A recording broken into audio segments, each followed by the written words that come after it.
The champagne glass shattered. 300 of Denver's most powerful people watched my sister get arrested at our grandmother's 90th birthday party. But that crash of crystal on marble was nothing compared to what came next. My sister Vanessa's voice, the one she used for charity galas and society pages, filled the ballroom through speakers she thought she controlled. That old hag is losing her mind anyway. Better she dies sooner so I don't have to keep playing the devoted granddaughter. I need that money for Paris. Dead silence, then my mother screamed. The woman Vanessa called a hag sat 10 feet away in her wheelchair. The woman whose cancer medication Vanessa had cut off 2 weeks ago. The woman I had been secretly keeping alive with my own money, while my perfect golden child sister planned her European vacation with $3.7 million stolen from a charity fund. Vanessa's face went white as the screens behind her blazed with bank statements, emails, and surveillance footage she never knew existed. She spun toward me, her red Valentino gown swirling like blood on marble. Our eyes met across that ballroom, and she knew, she finally knew. The family failure had just destroyed her entire life. If you want to hear how the golden child of one of Denver's most prominent families ended up in federal handcuffs at her own grandmother's birthday party, and how the family screw-up finally stopped being the punching bag, hit that like button and subscribe because this story gets wild. Drop a comment if you have ever been the black sheep of your family. Trust me, I see you. Let me take you back to where this really started. 3 weeks earlier, I sat across from Vanessa at a trendy coffee shop in downtown Denver, watching her perfectly manicured fingers drum against the table. She wore a cream silk blouse that probably cost more than most people's rent, and her smile was the same one she had perfected for charity galas and family photos, the smile that never reached her eyes. She slid a manila folder across the marble tabletop like she was serving me divorce papers. In a way, I guess she was, just not from a marriage from the family itself. Cease and desist, the header read in bold, aggressive letters. I did not even need to open it to know what was inside. Accusations, threats, legal jargon meant to intimidate me into submission. You need to stop embarrassing this family, Riley, Vanessa said, her voice syrupy sweet but with an edge sharp enough to cut glass. I have hired the best private investigator on the East Coast. They are digging into everything. Your fake startup, your fraud, your pathetic attempts to use the Hale name to scam investors. I took a slow sip of my black coffee, letting the bitter taste ground me. She wanted a reaction. She always wanted a reaction. That was how she operated. Push until you break, then swoop in as the concerned older sister who tried so hard to help her troubled sibling. You should be careful what you dig up, Vanessa, I said quietly, meeting her ice blue eyes without flinching. Dirty soil usually sticks to the hands of the digger. Her perfectly penciled eyebrows drew together for just a fraction of a second before the mask slipped back into place. Is that a threat? It is advice from one sister to another. She laughed, the sound like breaking glass. Sister, please. You stopped being my sister the day you decided to drag our family name through the mud with your little tech fantasies. Stay away from grandmother's birthday party, or I will make sure you end up in prison for fraud and identity theft. I stood, leaving a 20 on the table for a $6 coffee. Let her think I was careless with money. Let her think I was desperate. Let her think whatever she needed to think. I walked out into the bright Colorado sunshine and climbed into my black Tesla Model S Plaid. The door closed with a satisfying thunk, sealing me away from her poison. I pulled out my phone and called Nolan, my COO. Activate Protocol Shadow, I said simply. She took the bait. You sure about this, boss? Nolan's voice crackled through the car's speakers. Once we start, there is no going back. I have been going back my entire life, Nolan. I am done retreating. To understand how we got here, you need to understand what it is like to be the black sheep in a family like mine.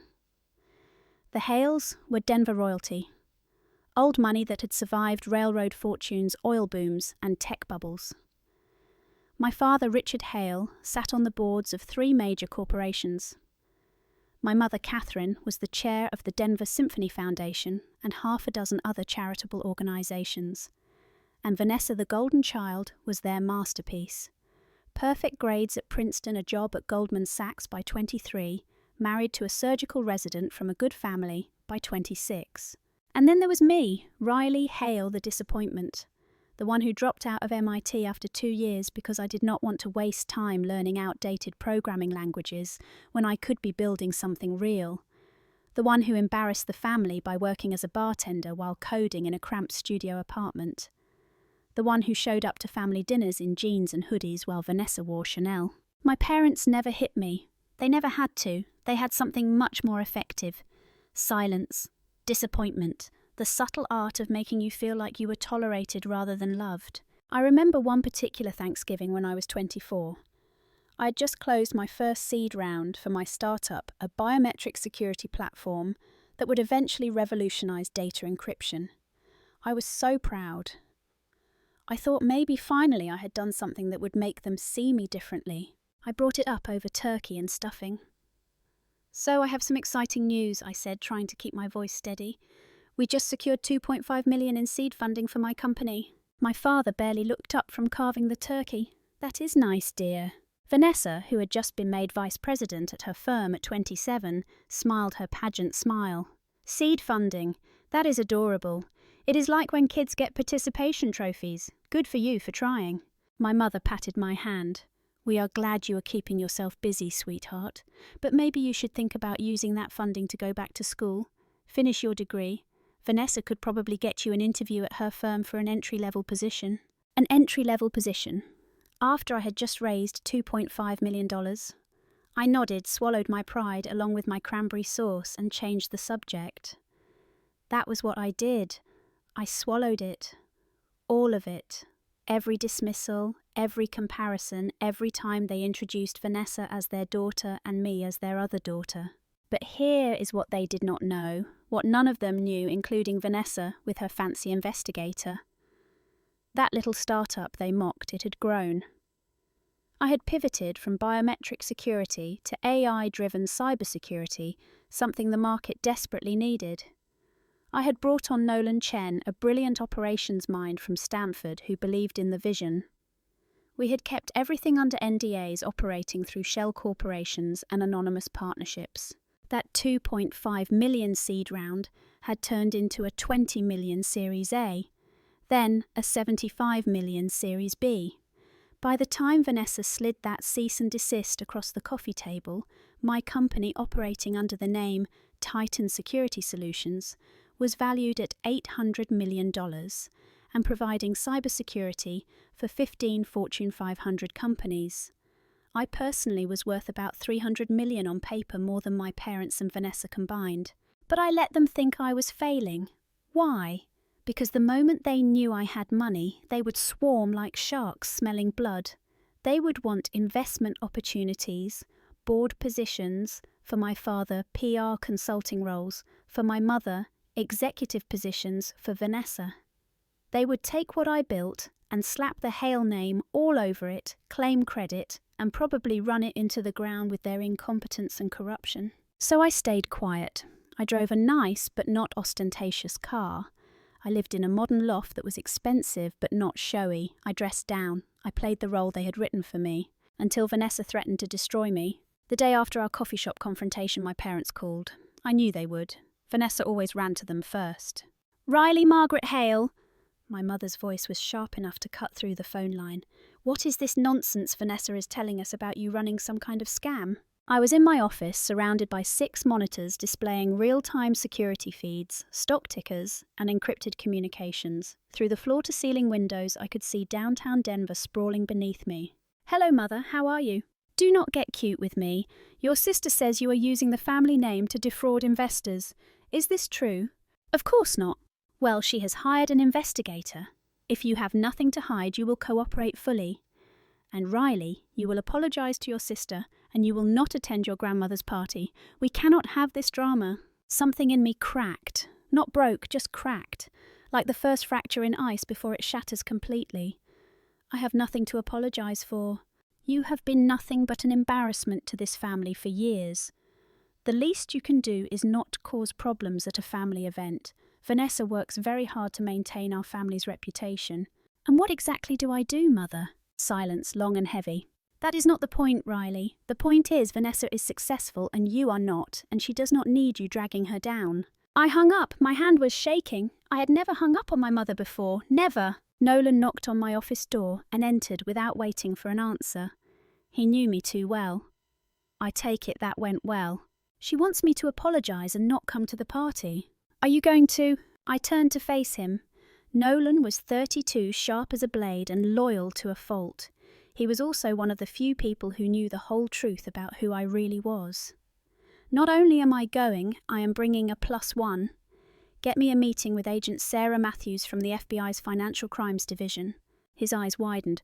Boss, are you sure once we hand this over there is no taking it back? I am not taking it back, I am moving forward. For once in my goddamn life I am moving forward. While Vanessa thought she was hunting me, I had been hunting her for 6 months. It started innocently enough. Our family had a charitable foundation, the Hale Family Trust, ostensibly dedicated to medical research and helping underprivileged youth. Vanessa ran it. She loved running it. It gave her photo opportunities, social capital, and a nice tax write-off. But I had noticed something odd when reviewing the foundation's public filings, something most people would miss. The administrative costs were astronomical. For a foundation that claimed to give away $5 million a year, they were spending $3 million on administration. That was not just inefficient, it was suspicious. So I started digging, not with a private investigator who could be traced, but with my own resources. I had built a company that specialised in finding digital fingerprints people thought they had erased. Vanessa never stood a chance. What I found was breathtaking in its audacity. She had been skimming from the foundation for 3 years, not huge amounts that would trigger audits, but steady, consistent theft. $50,000 here for a marketing campaign that never happened. $75,000 there for event planning that was wildly overcharged. She would pay friendly vendors inflated invoices, and they would kick back 60% in cash. But the truly sickening part, the medical research grants. The foundation was supposed to be funding cancer research. My grandmother, Miriam Hale, had survived breast cancer twice. The foundation was her baby, her legacy, and Vanessa was robbing it blind. I compiled everything. Bank records showing cash deposits to Vanessa's private account that did not match her salary.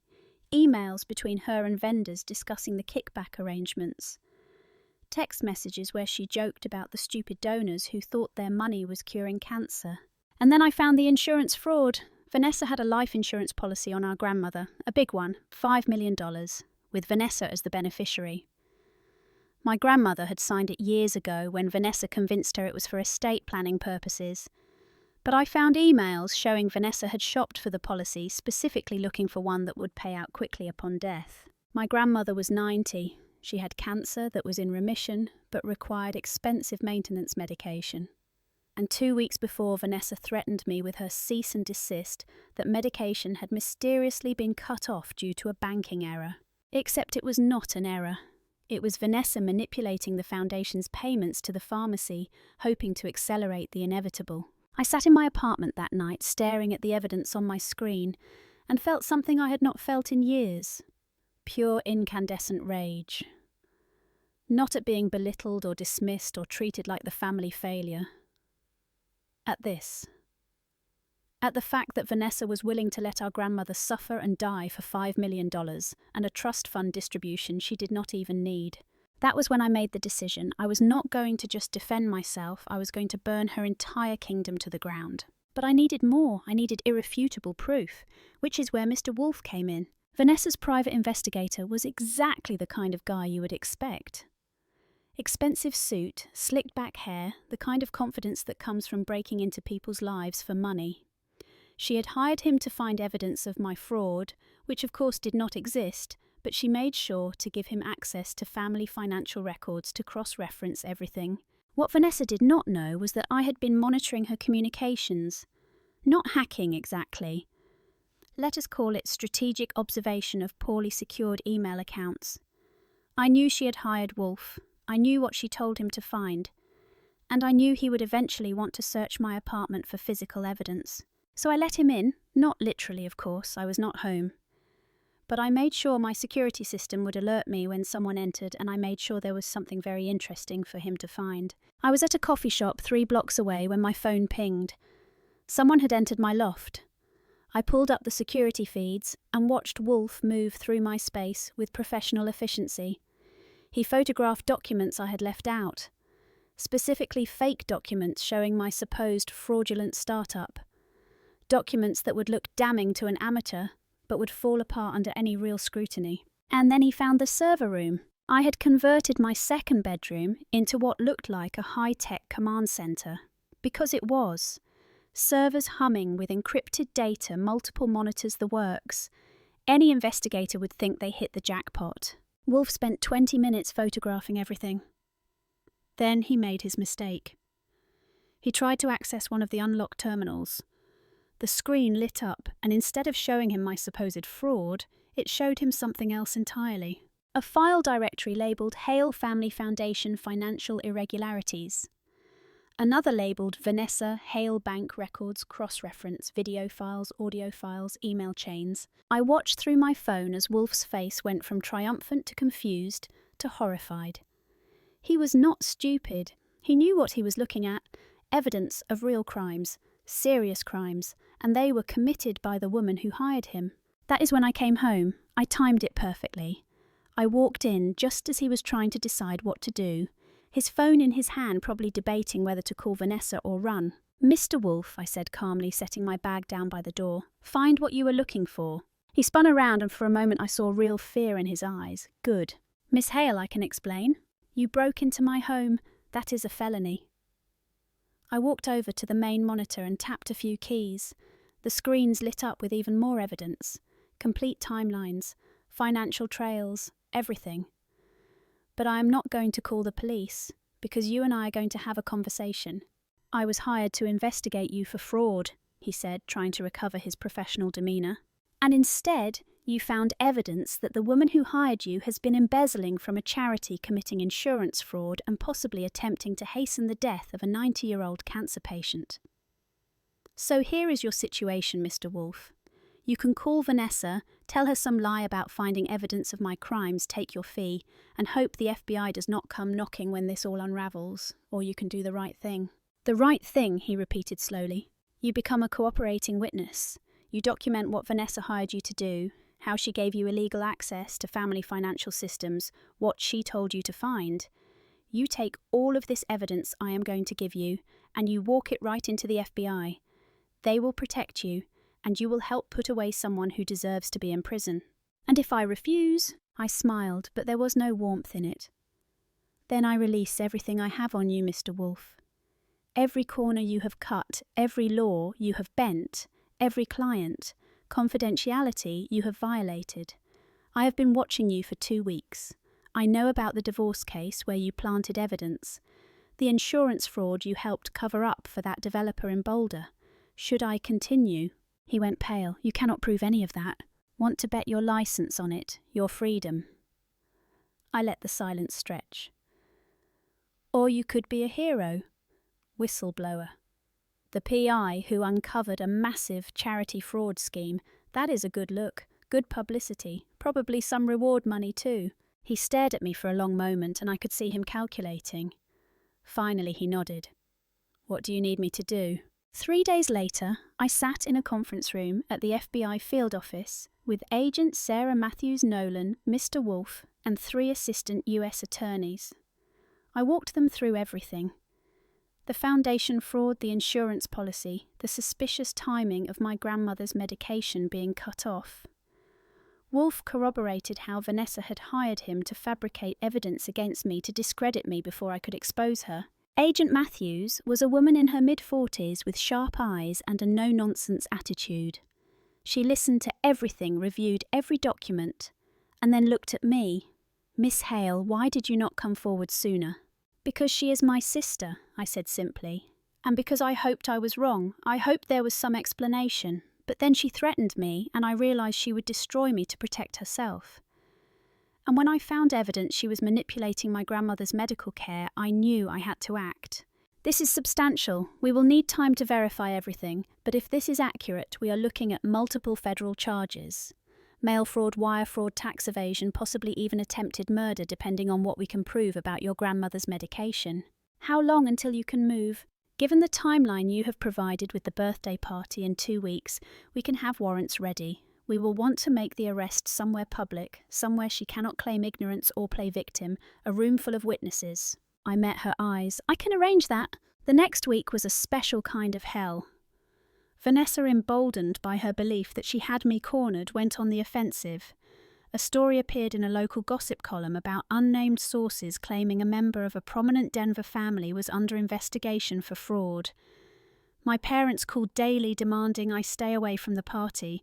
Vanessa sent me mocking text messages. Can't wait to watch you go down, little sister. Should have stayed in your lane. But behind the scenes, I was orchestrating something much bigger. The FBI was moving fast, getting their warrants in order.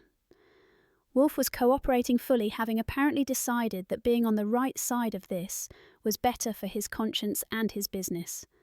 And I was planning my entrance to that party. The hardest part was watching my grandmother. I visited her twice that week, bringing her medication myself, paying cash at the pharmacy, because the foundation had mysteriously failed to pay the bill again. She looked so frail in her wheelchair, so much smaller than the formidable woman who had built a railroad fortune into a real estate empire. "Riley, dear," she said during my second visit, her voice thin but steady. "Why does Vanessa keep asking about my life insurance?" My blood went cold. "What do you mean, Grandma?" "She came by yesterday, asked if I had updated my beneficiaries recently, said something about estate planning, but I already did all that with my lawyer last year." Her cloudy eyes focused on me with sudden sharpness. "She is stealing from the foundation, is she not?" I could have lied, should have lied, but this was my grandmother, the only person in the family who had ever really seen me. "Yes." She nodded slowly, unsurprised. "I knew it. The numbers never made sense. I tried to tell your father, but he would not listen. Vanessa is perfect, you know. She can do no wrong." The bitterness in her voice was unexpected. "But you, Riley, you were always the smart one, the one who actually gave a damn about something other than appearances. Grandma, I need you to trust me. Can you do that?" "Always have, sweetheart. What do you need?" "I need you to come to your birthday party. I need you to be strong for one more night. And I need you to let me handle Vanessa." She reached out and took my hand with surprising strength. "Burn her down, Riley. Burn it all down if you have to. I'm so tired of watching them treat you like you are worthless when you are worth 10 of them." I had to blink back tears. "I love you, Grandma." "I love you too, baby girl. Now go show them what happens when you push a wolf too far." The night of the party, I took my time getting ready. I chose a black Tom Ford suit tailored to perfection, not a dress like Vanessa would expect. A suit. Power armor. I wore my hair down, minimal makeup, simple diamond studs that had belonged to my grandmother's mother. I looked at myself in the mirror and barely recognized the woman staring back. Not the family disappointment, not the black sheep, someone else entirely. Nolan picked me up in a black SUV. In the back seat was Agent Matthews, dressed in an elegant navy dress that hid her badge and weapon. "You ready for this?" Nolan asked as we pulled away from my building. "I have been ready for this my entire life." The grand ballroom at the Brown Palace Hotel was everything you would expect from a Hale family event. Crystal chandeliers, ice sculptures, a string quartet, waiters in white gloves circulating with champagne. The guest list read like a who's who of Colorado power players. Politicians, CEOs, judges, donors. Everyone who was anyone had come to celebrate Miriam Hale's 90th birthday. And to kiss up to my parents and Vanessa, of course. I walked in with Nolan on one side and Agent Matthews on the other. Heads turned. My mother's face went white. My father's jaw clenched. And Vanessa, standing near the stage in a blood-red Valentino gown, smiled like a shark. She excused herself from the group of donors she had been charming and glided over. "Riley, what a surprise. I thought we agreed you would not be coming." "You agreed. I never did." I accepted a glass of champagne from a passing waiter. "Beautiful party, Vanessa. Grandma will love it. That is what this is about, right, Grandma?" Her smile did not waver, but her eyes were cold. "Of course, everything I do is for family." Funny, I was just thinking the same thing. My parents arrived then, flanking Vanessa like bodyguards. "Riley, you need to leave," my father said quietly. "You are not welcome here." "Actually, Dad, I am. I am family whether you like it or not, and this is Grandma's party. Where is she, by the way?" As if on cue, the crowd parted and my grandmother's wheelchair was pushed through by her nurse. Grandma looked stunning in royal purple, her white hair perfectly styled, her eyes bright and alert. When she saw me, her whole face lit up. "Riley, you came." She held out her arms, and I went to her, kissing her cheek. "And you brought friends. How wonderful." Vanessa's smile finally cracked a bit. She did not like that I was here with people she did not know. Control was her currency, and I was spending it freely. "We should start the program," Vanessa said, her voice tight. "I have prepared a special presentation." Oh, I bet she had. Everyone took their seats.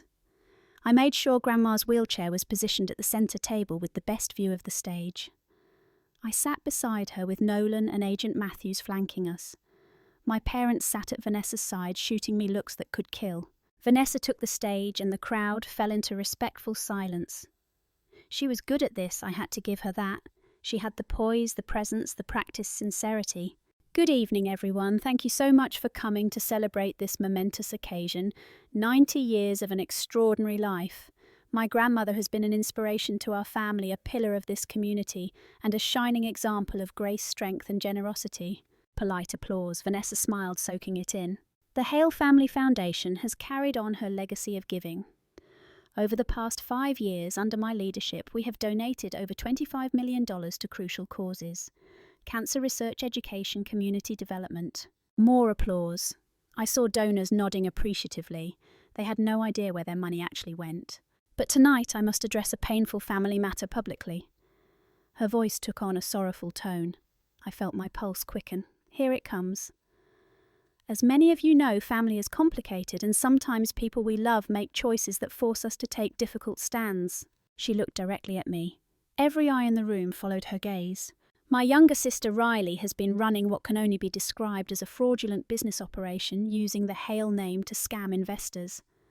I have tried to handle this privately to protect her and spare our family embarrassment, but I can no longer stay silent, not when her actions threaten everything our family stands for." Gasps rippled through the crowd. My mother put her hand to her mouth. My father stared at his plate, and Grandma, bless her, squeezed my hand tight. "I have evidence," Vanessa continued, and behind her the massive screens flickered to life. "Evidence of fraud, deception, and manipulation. As much as it breaks my heart, I believe in transparency, so tonight I am going to show you all exactly what Riley Hale has been doing." She pressed the remote control to advance her presentation, and that is when everything went sideways for her. The screens did not show what she expected. Instead of seeing the fabricated evidence, Wolf was supposed to have gathered the screens filled with spreadsheets, bank statements, her bank statements. Vanessa froze. Her finger pressed the button again. Click. The next image was an email chain between her and a catering vendor discussing kickback percentages. Click. A recording began to play. Her voice filled the ballroom through the sound system. "The old donors are so stupid. They think they are curing cancer. Meanwhile, I am funding my lifestyle. Do you know how expensive it is to maintain this image?" Click. Video footage of Vanessa in the foundation office yelling at her assistant. "I do not care what the audit says. Make the numbers work. We are not cutting my salary. Cut the actual charity work if you have to." Click. The insurance policy. $5 million. Beneficiary, Vanessa Hale. Below it, an email exchange with the insurance broker. "I need something that pays out quickly. My grandmother is 90 and has cancer. You do the math." Click. The final recording. The one that made champagne glasses slip from fingers and conversations stop mid-sentence. The one that made my grandmother gasp and my mother cry out. Vanessa's voice, crystal clear. "That old hag is losing her mind anyway.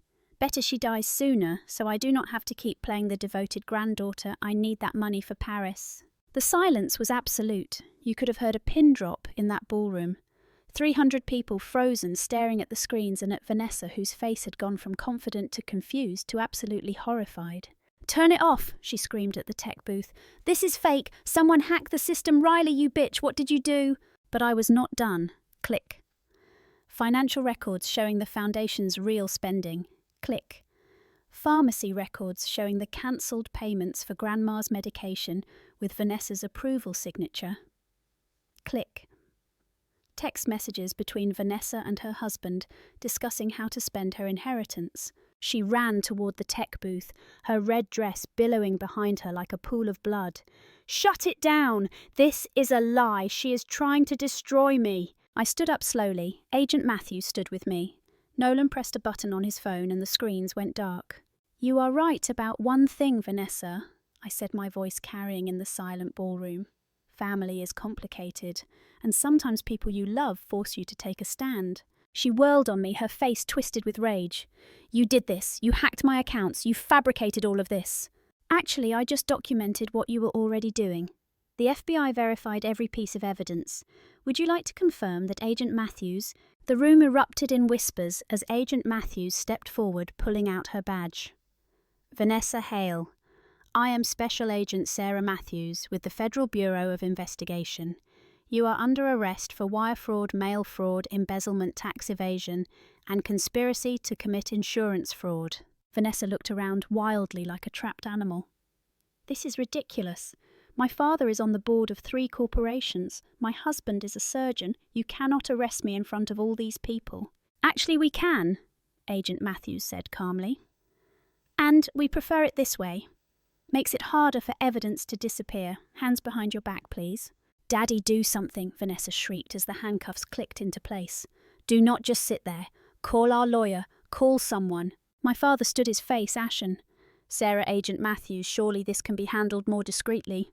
Mr. Hale, your daughter has stolen approximately $3.7 million from a registered charity over 3 years.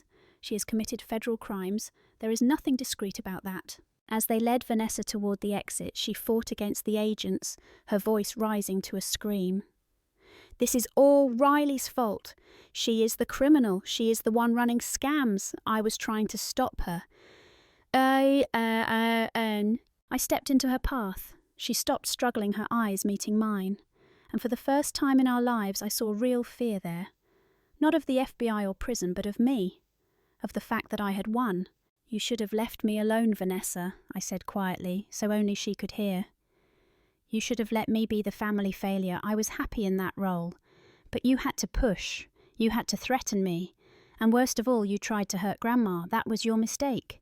I am your sister, she hissed. No, you were my bully. There is a difference. They led her away, her designer heels clicking against the marble, until the sound faded entirely. The ballroom erupted into chaos. Donors demanding explanations. My parents being swarmed by reporters who had been invited to cover a society event and gotten a much bigger story. And my grandmother sitting in her wheelchair, tears streaming down her face. I knelt beside her. Grandma, I'm so sorry you had to hear those things. She cupped my face with both hands. Sorry, Riley, you saved my life. You saved the foundation. You are the only one with any integrity in this whole damn family. She pulled me into a hug. I am so proud of you. My parents approached as I stood. My mother's mascara had run, making dark tracks down her cheeks. My father looked like he had aged 10 years in 10 minutes. Riley, my mother started, her voice shaking. Please, you have to help your sister. You have to tell them this is a mistake. I stared at her. A mistake. She is your family. Family protects each other. Something inside me snapped clean through. Not the crack from before, the complete break. Family protects each other.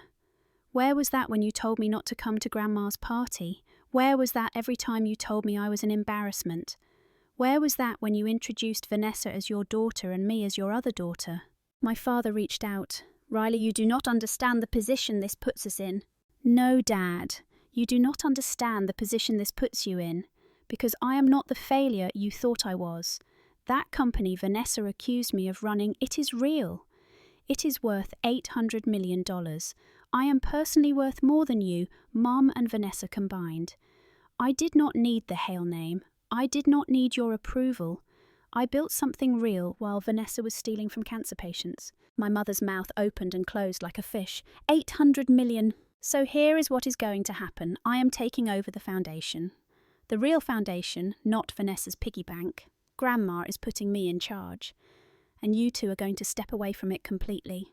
Because if I find out you knew anything about what Vanessa was doing, if you covered for her, or ignored red flags because she was your golden child, I will make sure the FBI knows about it. You would turn on your own parents, my father asked, his voice hardening. You turned on me first. The difference is I am fighting back. I looked at both of them, these people I had spent my whole life trying to please. I am done being your disappointment. I am done being the black sheep. I am done being anything to you at all. When you are ready to see me as a person, as your daughter, not as a comparison to Vanessa, you know where to find me. Until then, stay away." Then I turned and walked away. Nolan and Agent Matthews flanked me, and we walked right out of that ballroom with my grandmother's nurse wheeling her behind us. Behind me I heard my mother sob. I did not turn around. Mr. Wolfe found me near the elevators. "Miss Hale, I just wanted to say, for what it is worth, I am sorry. For all of it. You did the right thing in the end. That counts for something." He nodded and handed me a business card. "If you ever need an investigator for legitimate work, I am retiring from the divorce and insurance game. Would be nice to do something with actual integrity for a change." I took the card. I will keep that in mind. 1 year later, the Hale Family Foundation no longer existed. In its place stood the Miriam Hale Center for Technology and Innovation, where kids from underprivileged backgrounds learned coding engineering design, building something real without needing a fancy name or family money, just like I did. Grandma came in twice a week, healthy again, medication, consistent spirits high. She talked to the kids, shared her story, proved you are never too old to stand up for what is right. Vanessa served 7 years in federal prison. Plea bargains rejected, excuses ignored, her husband divorced her, her friends vanished. My parents finally stopped defending her. My parents and I talk now, once a month. Strained conversations avoiding the past. They apologised eventually, months after understanding what Vanessa had done. After realising they backed the wrong daughter for 30 years, I accepted their apology. I did not forgive them, not yet, maybe never. Some wounds scar instead of heal, that is okay. Titan Security Solutions went public 6 months ago. Forbes cover story, the billionaire you never heard of. One interview about building from nothing, ignoring critics, believing in yourself. I never mentioned my family by name. Everyone knew anyway. Book deals, speaking tours, podcast appearances. I turned them all down. I was not interested in fame. I was interested in building things that mattered. Nolan became COO officially with equity that made him wealthy. He earned it. He believed in me when I was nobody. I stood at my corner office window watching the sun set behind the mountains, painting Denver in orange and purple. I thought about that coffee shop a year ago. Vanessa sliding the cease and desist across the table, threatening to destroy me. I smiled. She tried to bury me. She did not know I was a seed. Some people spend their whole lives being told who they are. The failure, the disappointment, the black sheep. And if you hear it enough times, you start to believe it. You start to shrink yourself down to fit into the box they built for you. But here is what I learned. You are not who they say you are. You are who you choose to be. And choosing yourself, even when it costs you everything, is the most powerful thing you can do. So, to everyone listening to this, to everyone who has ever been made to feel less than who has ever been the scapegoat or the disappointment, or the one who is tolerated instead of celebrated, I want you to know something. Your family does not define you. Their inability to see your worth is not a reflection of your value. It is a reflection of their limitations. You are allowed to walk away. You are allowed to set boundaries. You are allowed to choose yourself, even when it makes you the villain in their story. Because in your story, you are the hero. And that is the only story that matters. Now I want to hear from you. Have you ever had to walk away from a toxic relationship? Have you ever been the black sheep who surprised everyone? Drop your story in the comments. Hit that like button if this resonated with you. Subscribe, because I am not done telling stories about taking your power back. And share this with someone who needs to hear it. Your life is yours to write. Make it a bestseller.